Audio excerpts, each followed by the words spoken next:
नमस्कार, मैं हूं स्नेहलता और इस वक्त हम मौजूद हैं एक सांसद जिसे कहा जाए कि छत्तीसगढ़ की 11 सीटों में 2 सीटें जब बीजेपी के पास नहीं है तो बस्तर से सांसद और कांग्रेस के प्रदेश अध्यक्ष दीपक बैज जी 26 साल की उम्र में अभी तक, अगर मैं गलत नहीं हूं, विधायक बनकर के रिकॉर्ड सबसे युवा छत्तीसगढ़ के विधायक के तौर पर अपनी पहचान बनाई है। और एक युवा आदिवासी चेहरा जब बस्तर से विधायक चित्रकोट आपकी सीट रही है जहां से आप विजयी रहे हैं, बन के आता है और आज के सिनारियो में, आज के दिन में एक पहला आदिवासी मुख्यमंत्री मिला है, भले बीजेपी की ओर से।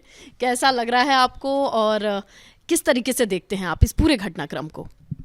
देखिए, छत्तीसगढ़ आदिवासी बहुल राज्य है और ठीक है, भारतीय जनता पार्टी ने दिया आदिवासी मुख्यमंत्री। मैं भी आदिवासी हूँ। मैं शुभकामनाएं देता हूँ, बधाई देता हूँ भारतीय जनता पार्टी को। एक आदिवासी मुख्यमंत्री देने के बाद आदिवासी समाज को एक अच्छा संदेश देने का उन्होंने कोशिश किया। लेकिन फिर भी हमारे आदिवासियों के लिए चुनौती कम नहीं है, क्योंकि देखिए, जल जंगल जमीन का अधिकार आदिवासियों का है और खनिज संसाधन का रक्षक आदिवासी है। और भारतीय जनता पार्टी ने हमेशा अडानी और अंबानी को बड़े बड़े खनिज संसाधन सौंपे हैं। चुनौतियाँ कम नहीं है। मुख्यमंत्री आदिवासी बन गए, बिल्कुल स्वागत करते हैं। लेकिन हमें पूरा विश्वास है कि आदिवासियों का हक, जल जंगल जमीन का अधिकार मिलेगा और यहाँ के खनिज संसाधनों का हमारे मुख्यमंत्री आदिवासी के हित में फैसला लेंगे। चलिए, ये बताते हुए आपके चेहरे पे एक मुस्कुराहट है कि आदिवासी हैं और अपने समाज से है, लेकिन सत्ता की चाबी तो 30% आबादी वाले, अगर आदिवासियों की बात करें, उन्होंने भी पिछले 5 साल और वक्त दर वक्त मौका देते रहे हैं छत्तीसगढ़ को। लेकिन उस दरमियान क्या हुआ है ऐसे आदिवासियों के लिए? क्योंकि आप तो हक की आवाज़ उठाते रहे होंगे, ऐसा मैं मान के चलती हूँ। क्या किया है पिछली सरकारों ने, खासकर आदिवासियों को ध्यान में रख के? देखिए, हमारी सरकार ने 15 साल के बाद हमको सरकार चलाने का मौका मिला छत्तीसगढ़ में। हमारी सरकार में सभी वर्गों के लिए, चाहे किसान के लिए, युवाओं के लिए हो, माता बहनों के लिए हो, आदिवासियों के लिए हो, अनुसूचित जाति के लिए हो, सभी वर्गों के लिए अच्छा काम किया और उनका हक देने का काम हमारी सरकार ने किया। लेकिन फिर भी कहीं ना कहीं कमी बेसी रही होगी, तब हम सरकार में नहीं आए। लेकिन ये सवाल मैंने स्पेसिफिकली आपसे इसलिए पूछा क्योंकि आपने, देखिए, बधाई देने के साथ पहली चीज जो जोड़ी थी वो थी कि आदिवासियों की भलाई के लिए कदम उठाएं। लेकिन मैं ये जानना चाहती हूँ कि आदिवासियों की भलाई के लिए जब जनता चुन करके आपको भी मौका देती है तो आपने क्या उस तरीके से आवाज उठाई? जंगल, जमीन और जिससे वास्ता रहा है, क्या वो आदिवासियों के लिए उतना आपको स्पेस और स्कोप मिला अपनी ही पार्टी में? बिल्कुल बिल्कुल। देखिए, हम अगर बस्तर की बात करें, वहाँ जल जंगल जमीन का अधिकार वहाँ के आदिवासियों को देने का काम हमारी सरकार ने किया। पट्टा वितरण किए हमारी सरकार ने वहाँ के आदिवासियों को। नंबर 1, वहाँ पे हम, जहाँ सड़क तक नहीं थी, बिजली तक नहीं थी, पानी तक नहीं थी और वहाँ राशन कार्ड तक नहीं बना था, वहाँ राशन तक हमारी सरकार ने पहुँचाई। और उसके बाद जहाँ सिर्फ 5 प्रकार के, 15 साल की सरकार ने 5 प्रकार के वनोपज संग्रहण का खरीदी करती थी, हमारी सरकार ने 65 प्रकार की वनोपज संग्रहण खरीदी की और उनका उचित दाम, उनका मूल्य भी बढ़ाए। इमली, महुआ, टोरा, इनका मूल्य भी बढ़ाए ये।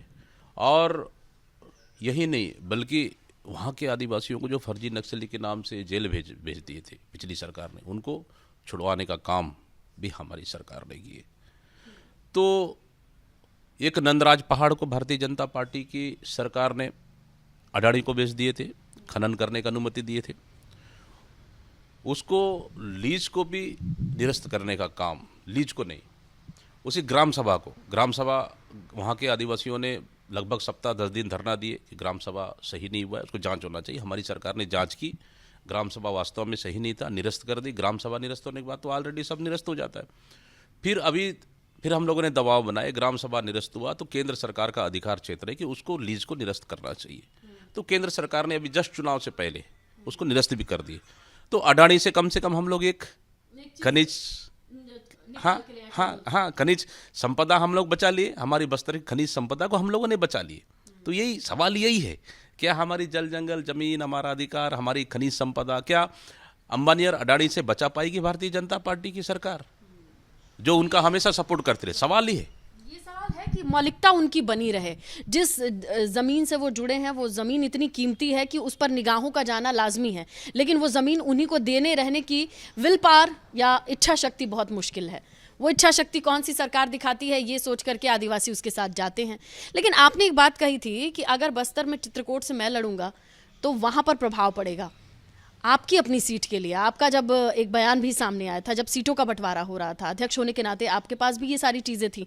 उस लेवल पे आपको लगता है कि कौन कौन सी कमी रह गई थी जिसे देख करके लगता है कि अपनी सीट, और खासकर आपकी और टीएस बाबा की सीट को लेकर के लोग पहले से कयास कैसे लगा रहे थे कि ये सीट जाने वाली है। अब वो चीजें वायरल हो रही हैं, लेकिन आप तक भी तो पहुंच के आई होंगी आपकी ग्राउंड रिपोर्ट कि आपकी और टीएस बाबा की सीट कैसे निकल गई।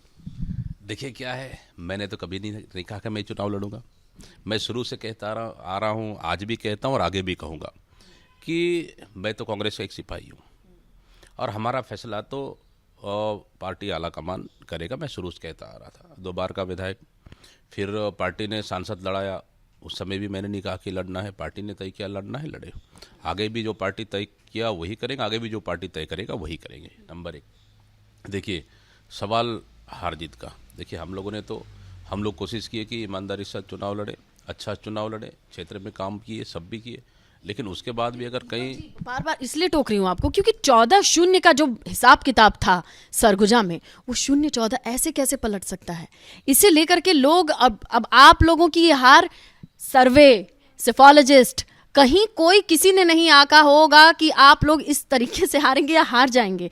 ये सिर्फ आपके लिए, आपकी पार्टी के लिए मंथन का विषय नहीं है। आपने एक अच्छा खासा सब्जेक्ट दे दिया है सभी सेफोलॉजिस्ट को, सभी सर्वे करने वाली एजेंसीज को। इवन हमने भी जिस चीज को आंकड़ों को चिल्ला चिल्ला के सुनाया था, वो सारे आंकड़े 14-0-0-14 के हिसाब से बदल गए। अब देखिए वैसा देखेंगे तो देश का एग्जिट पोल भी फेल हो गया, देश का एग्जिट पोल ही फेल हो गया। इसलिए तो मैं जमीन पे आई हूँ नोएडा से उठ के कि ऐसा क्या हुआ था, वो चीजें आप तक नहीं पहुंची थी क्या? पूरी एग्जिट पोल फेल हो गया। अब पूरी एग्जिट, देश की पूरी एग्जिट पोल दिखा रहा है कांग्रेस के फेवर में, छत्तीसगढ़ के पूरी मीडिया दिखा रहे हैं कांग्रेस के फेवर में, आईबी एलआईबी इंटेलिजेंस पूरी रिपोर्ट दिखा रहा है कांग्रेस के फेवर में। उसके बाद हो रहा, ये तो आश्चर्यचकित है, सवाल ही नहीं। हम लोग खुद जमीन पे ये बात चल रही है कि इंटरनल पॉलिटिक्स की भी बहुत बड़ी भूमिका रही है। अंदर खाने चीजें इतनी ठीक नहीं थी कि उसमें हार में जनमानस में ये है, बाहर की बातें हैं आप तक भी जरूर पहुंची होंगी। इस पर अब आप शायद ही कैमरे पर कुछ कहें, लेकिन मलाल है इस बात का। देखिए बहुत सारे चीज़ें उसको कहना भी ठीक नहीं है। अब घर की बात है, घर की बात है, घर में बात करेंगे। लेकिन मानते हैं कि घर में 4 बर्तन थे, खटके थे, आवाज बाहर तक गई थी। नहीं, अभी मेरे लिए कुछ भी कहना ठीक नहीं है, अभी कुछ भी कहना ठीक नहीं है। देखिए अभी हम लोग तो ठीक है, अब जनादेश से स्वीकार हम लोग कर लिए। अब पार्टी को आगे लोकसभा चुनाव है, लोकसभा चुनाव में हमको स्टैंड करना है, मजबूत करना है, कार्यकर्ताओं पास जाएंगे, जनता पास जाएंगे, सरकार केंद्र सरकार की नाकामी पर बात क्यों नहीं करना चाहते हैं आप? करेंगे। हम तो घर पर बात किए, हम लोग घर पर बात किए, दिल्ली में भी किए, आगे फिर हम लोग का प्रदेश अभी तो सीएलपी बनाना है, उसके बाद फिर सीएलपी हाईकमान तय करेगा, फिर उसके बाद अभी पार्टी स्तर में समीक्षाएं लगातार हो रही है, करेंगे। अब देखिए अब समीक्षा तो करना है, सरकार में जो रहता है समीक्षा तो करता नहीं है, लेकिन जो सरकार जिनके पास नहीं रहती है हार जाते हैं, समीक्षा की बात ही रहती है। और समीक्षा में आता भी है कि क्या कमियां रह गई, क्या होना चाहिए आगे और क्या ठीक कर सकते, ये जरूरी भी है, तो समीक्षा करेंगे। लेकिन ये घर की बात पे घर वालों से ही बात करेंगे कि इससे बाहर जाके बाहर बात होगी? क्योंकि यहाँ की हार में आपको तो पता है ना कि क्या क्या चीजें रही हैं, वो क्या चर्चा का विषय भीतर बनेंगी? मैंने कहा कि बहुत सारे बात है, पार्टी फोरम में बात रखा जाता है, पार्टी में बात रखा जाता है, तो जहाँ पार्टी वहाँ बात रखे, और जहाँ आगे पार्टी फिर मीटिंग होगी हमारे प्रदेश स्तर में वहाँ भी बात रखेंगे। क्योंकि देखिए आपके कंधों पर यह जिम्मेदारी थी, आपका नाम आगे था, टिकट बांटने से लगाए, इस विधानसभा चुनाव की रणनीतियों को लगाए, वो सारी चीजें चली, हवा भी खूब बही, सर्वे से लगाए, हर चीज रही। लेकिन अगर कुछ चीजें पलटती हैं तो ये तो ध्यान तो सबका जाएगा ना कि वजह क्या रही होगी। अब ये वजह मत गिनवाइएगा जो हम तमाम नेताओं से, आपके किसी भी कार्यकर्ताओं से पूछ ले तो वो भी वही बताते हैं, जनादेश जनादेश। आप टेक्निकल चीजें बताइए जो आपने नोटिस करी। नहीं देखिए, अब टिकट तो मैं अकेला बांटा नहीं, टिकट तो सरकार है, तो स्वाभाविक है सीएम से राय लिया जाता है, डिप्टी सीएम है, प्रभारी है, प्रभारी सचिव है, सभी लोगों के समन्वय से टिकट बटा। और फिर अंतिम फैसला तो एआईसीसी तय करती है, जो केंद्रीय चुनाव समिति तय करती है, वो तो उनसे बड़े तो हमें नहीं, तो हमसे ऊपर है केंद्रीय चुनाव समिति। केंद्रीय चुनाव समिति तय करती है, वो जो तय कर दे हम जरूरी थोड़ी कि यहाँ से हम लोग ये नाम भेज दिए और केंद्रीय चुनाव समिति ओके कर ले, उनको लगा कि ये रिपोर्ट ठीक नहीं हो, बदल भी सकती हो, तो उनके अधिकार क्षेत्र में केंद्रीय चुनाव समिति तय करती है। और रही बात, देखिए हम लोगों ने तो 5 साल अच्छा काम करने के बाद भी हमारी सरकार की अच्छे कामों की योजनाओं को लेकर जनता तक गए थे, और आने वाले हम लोग कौन सा विजन लेके फिर हम जनता के पास जाने। आपको पता है अब जितने बुद्धिजीवी हैं वो इस चुनाव को देख के क्या कह रहे हैं? भाजपा तो चुनाव लड़ती ही लड़ती है, वो तो प्रधान त्रिस्तरीय चुनाव पंचायत हो या फिर लोकसभा, हर चुनाव एक जैसा लड़ती है पूरे मिशन के साथ। लेकिन छत्तीसगढ़ के चुनाव में जीत के लिए कांग्रेस का चुनाव उस तरीके से ना लड़ना है या फिर अपनी घर के भीतर 4 बर्तनों का खटकना है, इस वजह से वो इस तरीके के मार्जिन से जीत पाई। ये सब बातें सुन के कैसा लगता है? बुरा ही लगता है। लेकिन अब इसके पीछे आप क्या तर्क दे पाएंगे? देखिए कांग्रेस तो चुनाव नहीं लड़ी, ऐसा तो नहीं।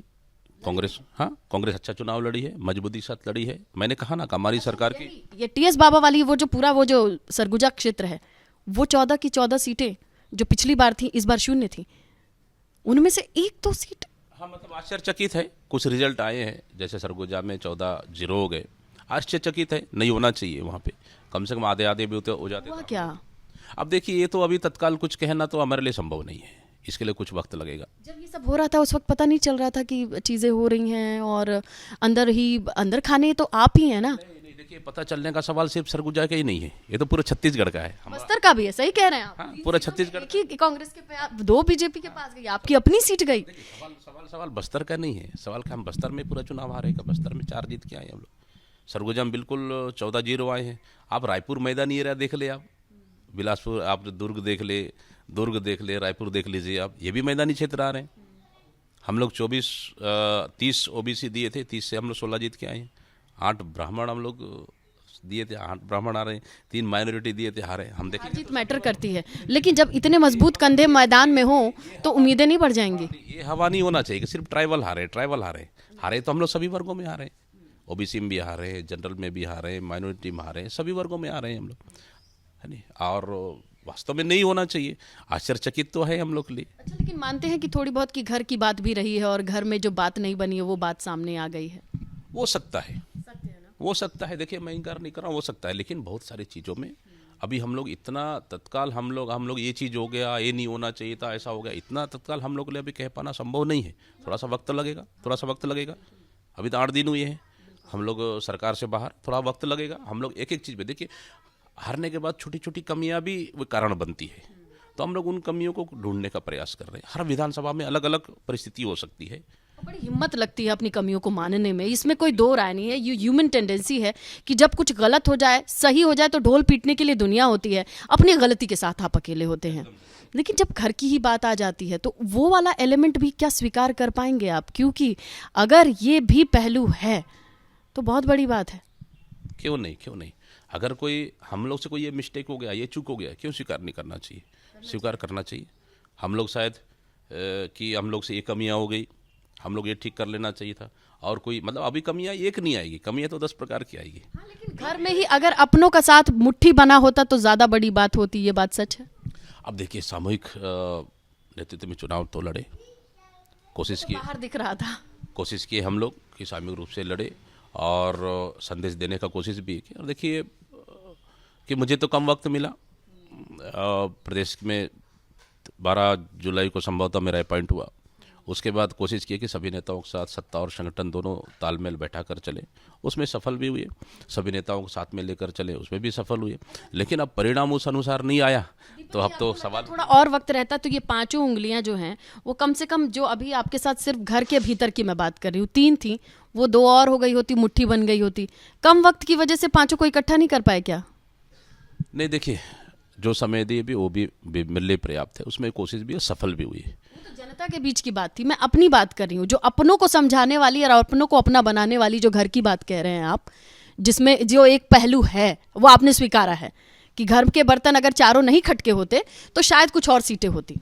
नहीं, देखिए स्वीकारने और नहीं स्वीकारने का सवाल नहीं है। मैंने कहा कि अभी कुछ भी मेरे लिए बयान देना अभी बहुत जल्दबाजी होगा, थोड़ा सा वक्त लगेगा कि हम लोग हर पहलू पे समीक्षा कर रहे हैं और समीक्षा में जो भी बात आएगी वो तो स्पष्ट हो ही जाएगा, सवाल ही नहीं उस पर। स्पष्ट तो वो होता है जो पब्लिक में हो, लेकिन इंटरनली स्पष्ट होना क्या जरूरी नहीं है? क्योंकि आपकी इस हार में वो एक पहलू था आप मुझे बार बार वही शब्द कर मुझे उगलवाना चाह रहे हैं मेरे मुंह से। देखिए मैं तो समझ रहे हैं ना, भले ही आप ना कहें। देखिए बहुत सारी चीज़ पहलू है, उन पहलू का भी अध्ययन कर रहे हैं। कुछ भी चीज़ मेरे लिए अभी कहना जल्दबाजी होगा। लेकिन ये है कि अगर थोड़ा और वक्त रहता, वो जो अपना साथ दे दिए होते तो कम से कम कुछ चीजें संभल सकती थी। नहीं कहेंगे आप। चलिए, मैं मानती हूँ कि आप इतने बड़े पद पर हैं, अपने पार्टी को पूरा संभालने का जिम्मा आपके कंधों पर है, तो आप क्या ही कहेंगे। लेकिन अब आदिवासियों की कमान संभालने के लिए और 24 की चुनौती, जो ये आदिवासी चेहरा है, क्या ये आपकी चुनौती को बढ़ाएगा कांग्रेस के लिहाज से, या फिर आपको लगता है कम से कम अपनी सीट के लिए आप काफ़ी हैं, वो पूरे क्षेत्र के लिए? नहीं, देखिए हम लोग सिर्फ एक सीट की बात ना करें। हम तो अभी लोकसभा 11 सीट है, हम लोग 11 सीट की बात करेंगे। जितना ज़्यादा हो सके हम लोग कोशिश करेंगे लोकसभा सीट हम लोग के फेवर में रहे, ताकि देश की सरकार बनाने में छत्तीसगढ़ का भी महत्वपूर्ण भूमिका रहे। ये हम लोग कोशिश कर रहे हैं। ठीक है, चुनाव हार गए, थोड़ा सा मनोबल कम रहता है, सब चीज़ है। हम लोग फिर नई ताकत साथ जाएंगे और काम करेंगे। हमारे पास कार्यकर्ताओं की फौज भी है, सबको हम लोग रिचार्ज करेंगे और काम करेंगे, ताकि आने वाला समय, ज़्यादा वक्त तो नहीं बचा है, लगभग 90-100 दिन बाकी है। इस 100 दिन में हम लोग को लोकसभा चुनाव की तैयारी करना है। तो हम मजबूती के साथ फिर से, देखिए हम लोग चुनाव हारे, हिम्मत नहीं आ रहे हैं हम लोग। ये बात आप फिर से कह रहे हैं चुनाव, क्योंकि आप तो बहुत युवा हैं, 26 साल की उम्र में विधायक बन गए। आपका राजनीतिक करियर तो यहाँ से ये देखा जाना चाहिए हार या जीत के बावजूद भी बहुत लंबा है। लेकिन कभी ये मन में नहीं आता है कि जैसे कि चलो ठीक है, यहाँ पे अगर नहीं है तो चलो दूसरे तरफ पार्टी, या फिर बदलाव, या फिर यहीं रहना है, कांग्रेस का साथ नहीं छोड़ना है? मैंने कभी तो जीवन में कभी सोचा भी नहीं, क्योंकि जहाँ जब भी हम लोग को मौका मिला दिल से काम किए। आज उसी का नतीजा यहाँ आला कमान ने बड़ी जिम्मेदारी दी है। भरोसा है आला कमान का, जनता का भरोसा है, कार्यकर्ताओं का भरोसा है। हमने तो कभी सोचा भी नहीं, ना कभी आगे भी सोचेंगे। कांग्रेस के साथ बने रहने की वजह क्या है? कांग्रेस से क्या मिलता है आपका, आपकी दीपक बैच की अपनी पर्सनालिटी क्या है जो सिंक्रोनाइज करती है? देखिए विचारधारा से बड़ा कुछ नहीं हो सकता। कांग्रेस का विचारधारा भारतीय जनता पार्टी की विचारधारा में जमीन आसमान का फर्क है। जैसे कि आप देख रहे हैं वर्तमान देश में क्या हालत बना हुआ है देश में। सिर्फ मंदिर मस्जिद का बात कर लो, रोजगार पे कोई बात करने को तैयार नहीं, महंगाई पे कोई बात करने को तैयार नहीं। ये मतलब राजनीति किस दिशा में जा रहा है बताइए। देश के युवाओं को रोजगार की आवश्यकता है। थोड़ा सा धार्मिक ध्रुवीकरण की कोशिश 2 सीटों पे आपके यहाँ हुई है, खासकर अगर मैं गलत नहीं हूँ, एक आदिवासी बच्चे के साथ मारपीट वाला वो मसला, मुझे ठीक याद नहीं आ रहा, लेकिन वो बहुत उछला था और उसकी वजह से वहाँ की सीटें प्रभावित हुई हैं। ये बात सुनी है और समझी है आपने? हो सकती है, मैं इंकार नहीं कर सकता, हो सकती है। देखिए किसी भी धार्मिक मुद्दा बनाने में तो भारतीय जनता पार्टी माहिर है। लेकिन आपकी सरकार रहते कैसे बना ली? वहाँ पे जाके मिल करके, वहाँ का डैमेज कंट्रोल करके, वहाँ की चीज़ों को सत्ता में रहते आप समझ नहीं पाए या फिर उसे रोक नहीं पाए? देखिए सरकार का अलग काम है, सरकार अपना काम की, लेकिन फिर भी अब किसी सरकार तो किसी के मुख को तो बंद नहीं कर सकते। तो अब पब्लिसिटी करने में तो भारतीय जनता पार्टी, झूठ बोलने में भारतीय जनता पार्टी। की रिपोर्ट ये थी कि जिस बच्चे को और जिस पिता को चोट लगी थी उनके सिवाय बाकी सबसे मुलाकात हुई, कुछ लोगों को छोड़ दिया गया। बहुत लंबे वक्त तक उस क्षेत्र के लोग वो डिस्पैरिटी देखे कि उनके साथ वो पूरी तरीके से न्याय नहीं हुआ। नहीं देखिए सरकार अपना काम करती है। मैं समझता हूँ कि सरकार जितना कोशिश की और बखूबी कोशिश की होगी, लेकिन अगर किसी को दुष्प्रचार करना है, कोई पब्लिसिटी करना है, मौत प्रचार करना है, तो उसको कौन रोक सकता है? ये तो सरकार का काम नहीं है। भारतीय विपक्ष में रहने के बाद कुछ भी बोलेंगे। दुष्प्रचार करने में जितना भारतीय जनता पार्टी माहिर है, उतना हम लोग नहीं है दुष्प्रचार करने में। सफल हुए इसमें। मैं यही चीज़ कहता हूँ, कहीं ना कहीं मैं समझता हूँ कि हमारी सच्चाई दब गई, हमारा काम दब गया, भारतीय जनता पार्टी का झूठ हमसे ज़्यादा सफल हो गया, तो आज सरकार में है। हाँ, सत्ता में रहते हुए भी लेकिन आपकी ज़मीन पे इतनी सारी गोटियां सेट हो जाती हैं। ये तो लगता है ना कि कैसे आप ही के मैदान में आकर के अपने पौधे और आप ही की ज़मीन पे अपना पौधा बीज बना दे, बीज से वो पेड़ बन जाए। ये चीज़ तो है। देखिए चुनाव हारने के बाद, सत्ता नहीं रहने के बाद बहुत सारी चीज़ कारण आते हैं। तो ठीक है, आने दो। हम तो बोल रहे हैं हमारी हर गलती आने दो, हमारी हर कारण आने दो, छोटी भी हो बड़ी भी हो, आने दो। हम तो स्वीकार करने को तैयार हैं। बहुत सारे लोग कह रहे थे कि वो जो 2 सीटों पर धार्मिक ध्रुवीकरण की बीज को बोया गया, उसने कई सीटों तक अपनी शाखाओं को फैलाया था, उसका असर दिखा। लोगों के दिमाग में आया कि हाँ ये मुझे उस तरीके से नहीं बचा पाए जैसे उन्हें बचाना चाहिए था, मौके पे आना चाहिए था और हर किसी को के आंसू बराबर पोंछ करके ये समझा देना चाहिए था कि हम इस पहलू पे भी तुम्हारे साथ हैं। नहीं, सरकार काम की, अपने स्तर में सरकार काम की। सरकार को प्रश्न चिन्ह लगाना ठीक नहीं है। सरकार पे फर्क तो नहीं पड़ेगा इस चीज़ का? नहीं, देखिए 24 में क्या फ़र्क पड़ेगा। 24 में तो हम देश के मुद्दा पे चुनाव लड़ेंगे और स्थानीय मुद्दों पे लड़ेंगे। नंबर एक, अब ये तो वही है, बस राम मंदिर राम मंदिर राम मंदिर करेंगे, उनके सिवाय तो कुछ है ही नहीं। अभी से विधानसभा क्यों नहीं तगड़ा प्रचार कर पाते? देखिए ना, आपने 2500 एमएसपी वाला, धान वाला, क्विंटल वाला मुद्दा उठाया ऐसे कि बीजेपी को 31 पे दांव खेलना पड़ा, बोनस वाला एड ऑन देना पड़ा। ये इतनी बड़ी चीज़ थी। धान का कटोरा कहा जाता है आपका छत्तीसगढ़। इस चीज़ का डंका कैसे नहीं बजा पाए आप? और इस चीज़ को जनता वक्त पे, वो उनका ट्रम्प कार्ड चल गया। बजाए, डंका बजा उसका भी। 5 साल हम दिए ना, 1 साल नहीं दिए हम। कर्जा माफ़ी करेंगे, कर्जा माफ़ी किए, 5 साल 2500 रुपये भी दिए, 1 साल नहीं दिए। भारतीय जनता पार्टी की तरह चुनाव से पहले दो, ऐसा काम नहीं, हम 5 साल दिए। किसानों को भी पता है, सबको पता है। अब सत्ता तो परिवर्तन हो गया, स्वीकार तो हम लोग कर रहे हैं, हम कहा नहीं कर रहे। लेकिन किस चीज़ में भारतीय जनता पार्टी को फ़ायदा हुआ, कहाँ हमको और बेहतर करना चाहिए था, अब ये चीज़ तो अब राजनीतिक अनुभव से क्या लगता है उस पार्टी ने ऐसा क्या किया जो अचानक से, खासकर वो महतारी वंदन के लिए जब फॉर्म भराए जा रहे थे, एक एक कार्यकर्ता पे हज़ारों का टारगेट दिया जा रहा था, उस वक्त ये सब चीज़ें आप लोगों के भी सामने रही होंगी, किस तरीके से देखा आपने? ये होना चाहिए था क्या, बताइए अब।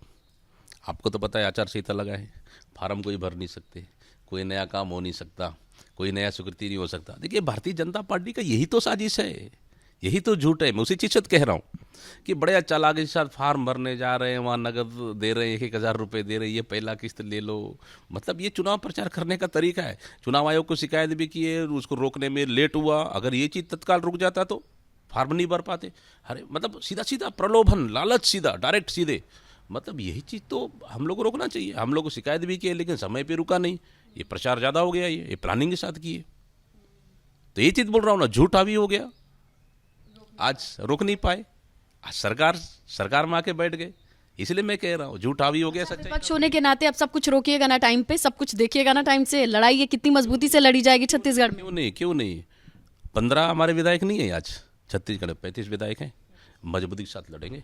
कांग्रेस पार्टी 35 विधायक है, सदन के अंदर भी लड़ेंगे और सड़क में भी लड़ेंगे। छत्तीसगढ़ में कांग्रेस के नेताओं के बीच का जो 36 वाला आंकड़ा है वो अब बदल जाना चाहिए। आपस वाला 36 वाला हिसाब किताब छत्तीसगढ़ में तो नहीं चलेगा ना?